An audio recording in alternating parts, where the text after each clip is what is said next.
Halo, selamat siang Tribuners. Balik lagi di Bincang Kesehatan. Nah, di Bincang Kesehatan hari ini kita sudah bersama dengan Dokter Nabila dari Klinik Happy Denta. Halo, Dok. Halo, siang semuanya. Siang, Dokter. Nah, ini pertama kalinya, Dok, ya saya ketemu dokter virtual lagi. Ya, ini pertama kali. Iya. Lagi di mana, Dok? Ini lagi di praktek lagi di Klinik Happy Denta. Mari kalau Oh, mau main ke sini, boleh semuanya. iya. Nanti saya main ke sana, Dok, ya. Kemarin saya terakhir ke sana ketemu sama Dokter April. Oh iya, Dokter April sedang berhalangan, jadinya saya menggantikan. Iya. Nah, Dok, hari ini, Dok, ya kita mau ngobrol soal gigi kuning. Nah, ini yang paling banyak dialamin orang ini, Dok, ya, kayaknya ya. Gigi Oke. kuning, kenapa kok kuning? Ngilanginnya kok susah banget gitu. Mm-mm. Iya. Nah, Dok, apa sih, Dok? Kita langsung aja, Dok, ya. Apa sih, Dok, yang Ya, menyebabkan kok gigi kita ini kok bisa jadi kuning? Malah aku lihat itu ada yang sampai kuning banget, Dok. jadi pertama gini ya, kita harus menghilangkan konsep kalau selalu gigi kuning itu jelek. Enggak, Mm-mm. karena dasarnya kita orang Indonesia, suku kebanyakan di Indonesia itu suku Mongoloid. Ketika Mm-mm. kita Mongoloid itu memang gigi kita cenderung kuning. Makanya gigi orang Indonesia banyak sekali yang namanya kuning gitu. Cuman kuning ini ya tergantung lagi genetik kita. Ada yang emang orang tuanya giginya dasarnya memang kuning, ada yang dasarnya kuning karena faktor-faktor lain. Misalnya konsumsi makanan dan minuman yang berwarna. Makanan dan minuman yang berwarna tuh apakah harus yang kayak pekat gitu, kayak kopi, kayak teh? Enggak. Atau makanan Indonesia semuanya warna-warni. Ketoprak warna-warni, nasi goreng warna-warni, sambal aja kan berwarna. Nah, itu semua bisa menjadi faktor kenapa gigi kita terlihat lebih kuning misalnya dibandingkan dengan orang-orang lain kayak gitu. Mm-mm. Tapi ada juga faktor lain seperti misalnya adanya konsumsi obat ketika mungkin ibunya ketika hamil ada suatu kondisi harus mengkonsumsi antibiotik secara berkala, makanya gigi anak dan gigi ibunya bisa jadi menjadi jauh lebih kuning. Itu ada efek antibiotik. Terus pas mungkin individunya ketika masih kecil sakit atau ada perawatan yang harus dilakukan dan minum obat itu juga bisa. Biasanya sih kalau nyadarnya kayak tapi keluarga saya nggak ada yang kuning kok Kak, saya sendiri ya. Biasanya ada faktor pas lagi pertumbuh kembang gitu. Mm-mm. Iya. Gitu sih. Nah, gigi kuning ini, Dok, apa langsung muncul atau ada tahapnya, Dok? Ada prosesnya gitu? Biasanya kalau warna gigi kuning itu kalau yang misalnya langsung muncul biasanya karena genetik ya. Emang orang Mm-mm. tuanya memiliki warna gigi yang jauh lebih kuning dibandingkan orang-orang lain dan itu genetik. Kalau genetik kita Mm-mm. nggak bisa ngatur ya istilahnya ya namanya Mm-mm. turunan gitu kan. Cuman kalau misalnya kita karena faktor-faktor luar, nah itu nggak langsung hari ini putih besok langsung kuning. Oh enggak, itu biasanya berkala, nyadarnya udah agak lama gitu misalnya. Dan itu enggak yang nyadarnya cuma beberapa bulan terakhir, nyadarnya tuh udah berkala hampir tahunan, bisa dibilang tahunan baru kok makin gelap ya gigi saya gitu. Kalau misalnya dari faktor-faktor lain apalagi kalau Mm-mm. misalnya juga contohnya antibiotik itu nanti nyadarnya ketika mungkin pas kecil giginya bagus-bagus aja nih kata mamahnya. Anak saya giginya bagus kok dulu pas kecil kok gedenya gini ya.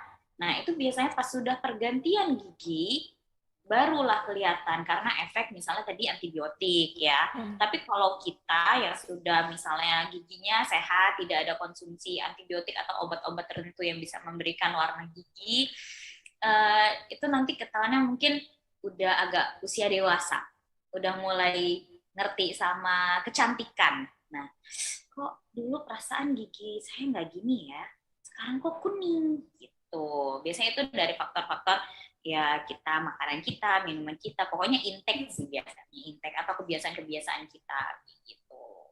Mm-mm. Iya.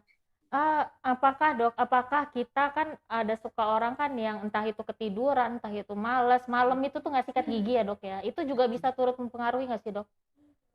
gigi Kalau jadi dibilang kuning? mempengaruhi, iya, karena Mm-mm. dengan sikat gigi itu kan kita membersihkan gigi kita dari sisa-sisa makanan dan plak gigi. Plak Mm-mm. gigi itu bisa macam-macam ya, maksudnya hasilnya apakah menjadi karang gigi dan di situ juga dapat menyebabkan gigi itu kalau ada plak gigi, gigi menjadi kasar. Ketika gigi menjadi kasar, dia lebih gampang untuk menerima warna gitu Mm-mm. dari luar. Misalnya kadang ada yang males atau sering lupa gitu, sering ketiduran, kecapean.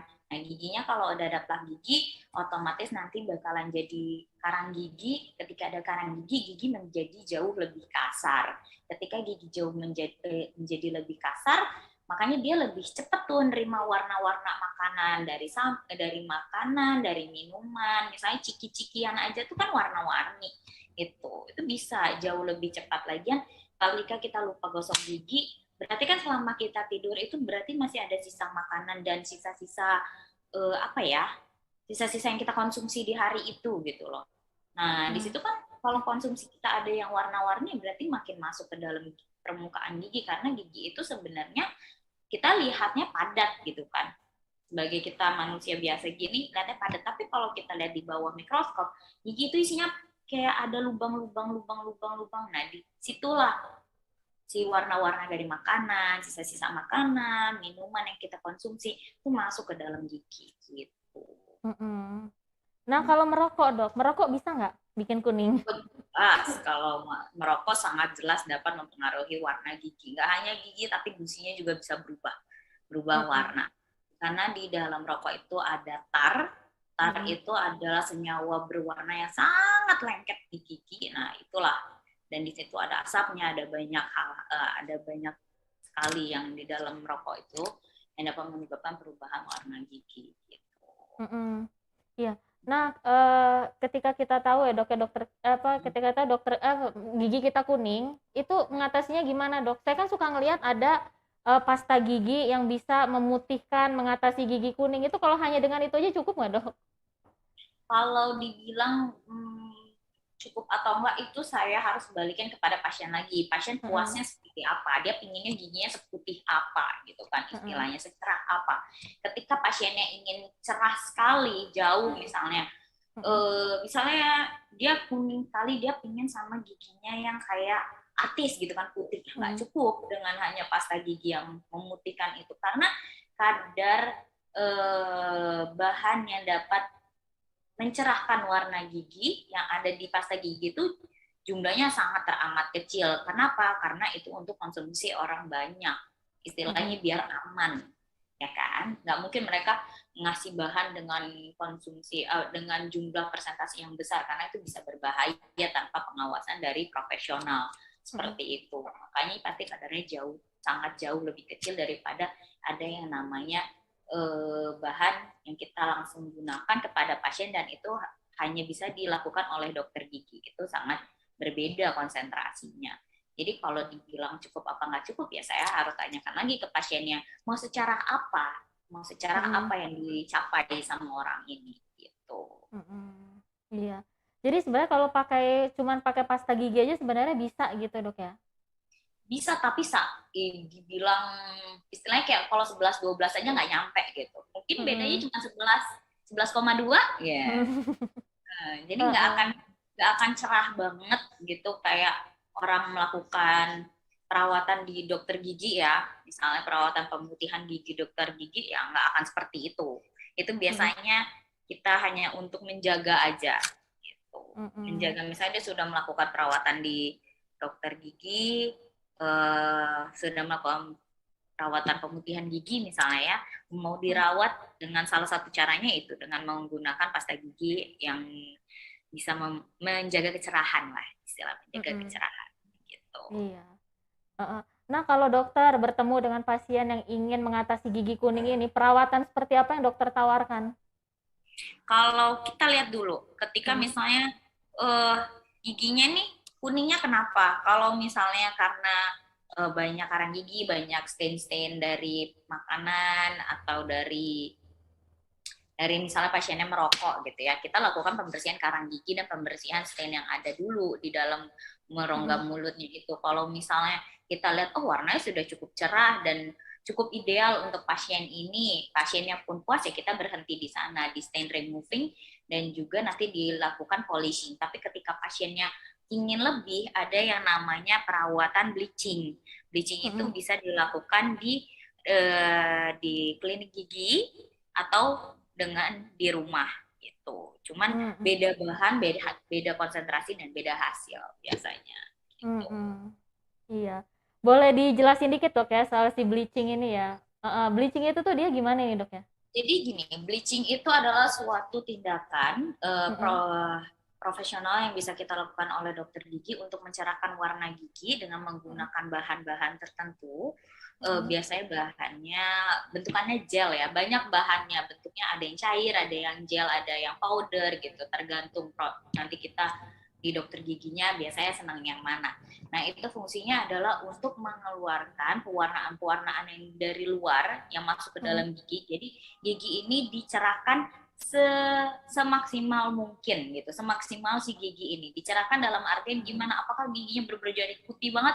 Oh, belum tentu akan menjadi sangat Mm-mm. teramat putih kayak veneer artis itu, enggak, kecuali memang dia dasarnya giginya sudah sangat putih. Tapi Mm-mm. kalau memang dasarnya kita sebagai orang Indonesia memiliki tin warna kuning, ya warnanya natural putih bagus gitu, lebih cerah, jauh sekali lebih cerah yang jelas gitu. Mm-mm. Dan di sini dia dilakukan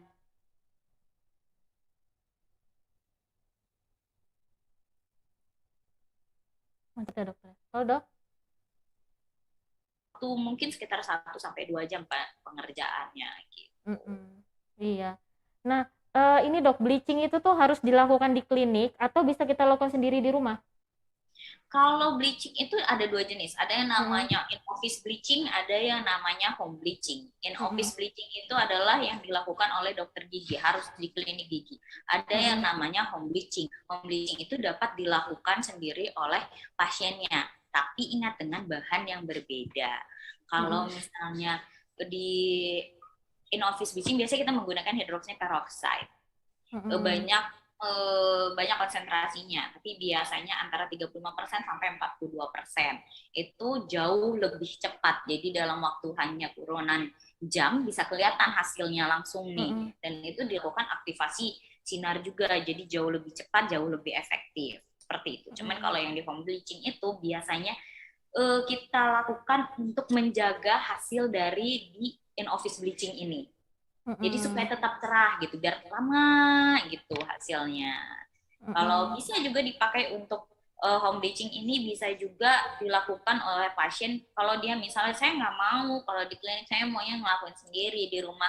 Banyak kok produk-produk yang bisa melakukan itu, tapi nggak akan secepat hasilnya dari dengan yang office bleaching ya.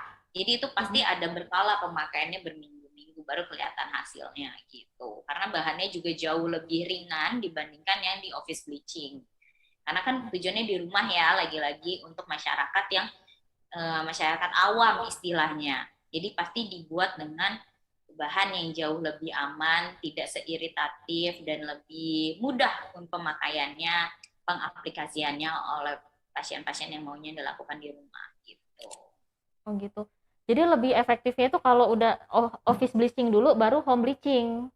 Iya, jadi Mm-mm. home bleaching itu buat maintaining biasanya kita Mm-mm. lakukan supaya warna warna giginya setelah bleaching ini ya bertahannya lama gitu, bisa satu Mm-mm. setengah tahun 2 tahun baru mungkin dia perlu bleaching lagi gitu. Tapi kalau misalnya kita nggak melakukan perawatan home bleaching, mungkin dia hanya bertahan warna cerahnya ini 6 bulan setahun gitu, nanti mungkin dia perlu lagi untuk bleaching gitu.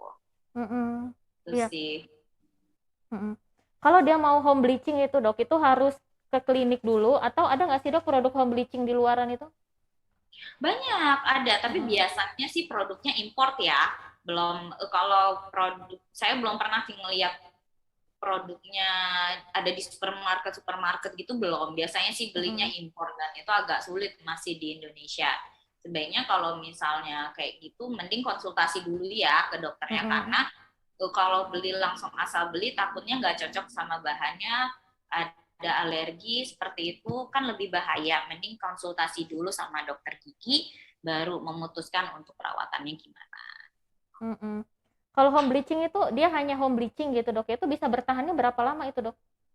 Kalau home bleaching asal dia perawatannya dia apa ya rutin ya, Mm-mm, bisa sama kayak office bleaching bisa. mm-mm, Tapi mungkin nggak selama ya kalau office bleaching itu, tapi di continue dengan home bleaching bisa 2 tahun, 2,5 tahun, baru mungkin butuh lagi butuh lagi sorry in office bleaching. Tapi kalau misalnya home bleaching dia bisa mungkin 6 bulan, 1,5 tahun tahan gitu. Asal tapi kalau dia terus asal apa ya nggak sensitif giginya mm-mm, ya bisa bisa lama juga bisa karena dia kan terus-terusan berarti kan sama mm-mm, aja gitu.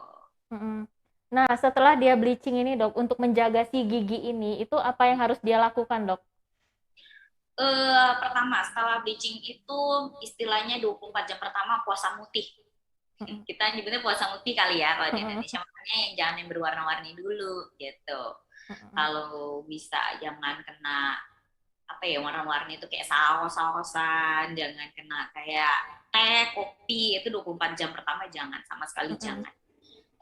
Terus abis gitu setelahnya paling gampangnya ya apalagi dengan makanan di Indonesia ya yang banyak mm-mm, warna-warninya ini, ya misalnya kita mau makan apa, contoh soto Betawi deh warna-warni dong. mm-mm, Setelah makan itu sengaja kumur-kumur aja dulu, kumur-kumur mm-mm, supaya pewarnaan-pewarnaan yang tadi ada di makanan ini nggak bisa lengket di gigi. Kalau kita kumur-kumur bersih, nah nanti setengah jam kemudian baru, kalau bagusnya sih diikuti oleh gosok gigi. Dan kalau misalnya orangnya sudah bleaching, untuk mempertahankannya kalau bisa ya semua bahan-bahan yang kayak untuk pembersihan gigi pun jangan ada warnanya, yang bening aja. Jadi misalnya kayak odol kan di pasaran banyak ya, ada yang warna-warni, ada yang pink, ada yang bahkan hitam dicampur dengan charcoal, ada yang warna hijau, biru gitu kan. Kalau bisa kalau dia sudah bleaching ini, belilah odol yang hanya warnanya putih, putih aja, udah mm-mm, gitu. Terus habis gitu kalau misalnya obat kumur cari yang bening juga gitu, jangan mm-mm, yang ada warna-warnanya. Kalau ada warna kan tetap aja ada warna bisa masuk ke dalam gigi, sayang udah mm-mm, capek-capek bleaching kan nanti warnanya masuk lagi gitu. mm-mm. Iya. Oh ya dok, ada yang lupa aku tanyain, bleaching ini juga bisa untuk orang yang giginya kuning karena memang genetiknya memang bisa dok ya? Bisa juga. Bisa tapi dibilang akan sama nggak sama orang yang genetiknya warnanya misalnya normal-normal aja ya, normal-normal Mm-mm, yang Indonesia sedikitin bisa, tapi tidak akan cerahnya itu kita nggak bisa jamin untuk akan tinggi gitu, cerahnya jauh gitu nggak, mm-mm. kita nggak bisa janjiin itu. Nggak bisa janjiin ya. Emang Nah, genetik, kalau genetik udah susah ya mau udah diubah. susah, udah turunan ya dok ya. Heeh. Mm-mm. Iya. Nah dok, dalam kondisi yang kayak mana yang dokter nggak ngizinin dia untuk bleaching dulu, ada nggak dok? Oh ada, misalnya Mm-mm, dengan pasien yang giginya kuning tapi bukan karena eh, misalnya konsumsi obat atau karena memang pewarnaan gigi. Ada namanya kondisi gigi terlihat jauh lebih kuning, namanya kita mm-mm, menyebut penyakit bisa disebut amelogenesis imperfecta. Adalah suatu ketika penyakit di mana gigi ini tidak dapat menghasilkan permukaan email atau permukaan terluar gigi. Jadi kelihatan giginya kuning. Dia tuh kayak ada warnanya kayak kuning-kuning terus kayak lembek gitu. Giginya kayak lembek karena yang nggak ada pelindungnya. Itu saya tidak menganjurkan. Sangat tidak, mm-mm, kontraindikasi istilahnya, kontraindikasi untuk perawatan bleaching gitu. Biasanya karena ada ya penyakit-penyakit gigi tertentu lah yang kita tidak anjurkan. Lalu pasien dengan oral hygiene yang buruk, ya mm-mm, benerin dulu oral hygiene-nya, hilangkan dulu kebiasaan buruknya, baru kalau mau bleaching kita lihat lagi nanti giginya, misalnya jaringan jaringan pendukung giginya masih mendukung nggak nih, sehat nggak nih kalau kita bleaching. Kalau mm-mm, sehat ayo, cuman kalau misalnya ternyata tidak mendukung sebaiknya tidak gitu. mm-mm. Iya. Oke dokter Nabila, sebelum saya tutup ada yang mau dokter sampaikan dok?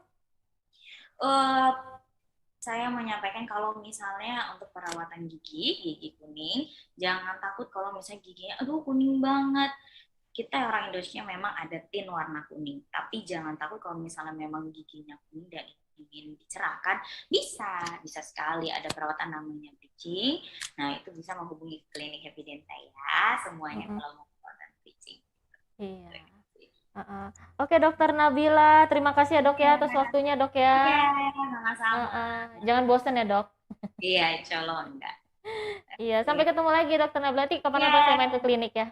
iya, oke boleh. Heeh. Oke Terima kasih. dokter. Ya.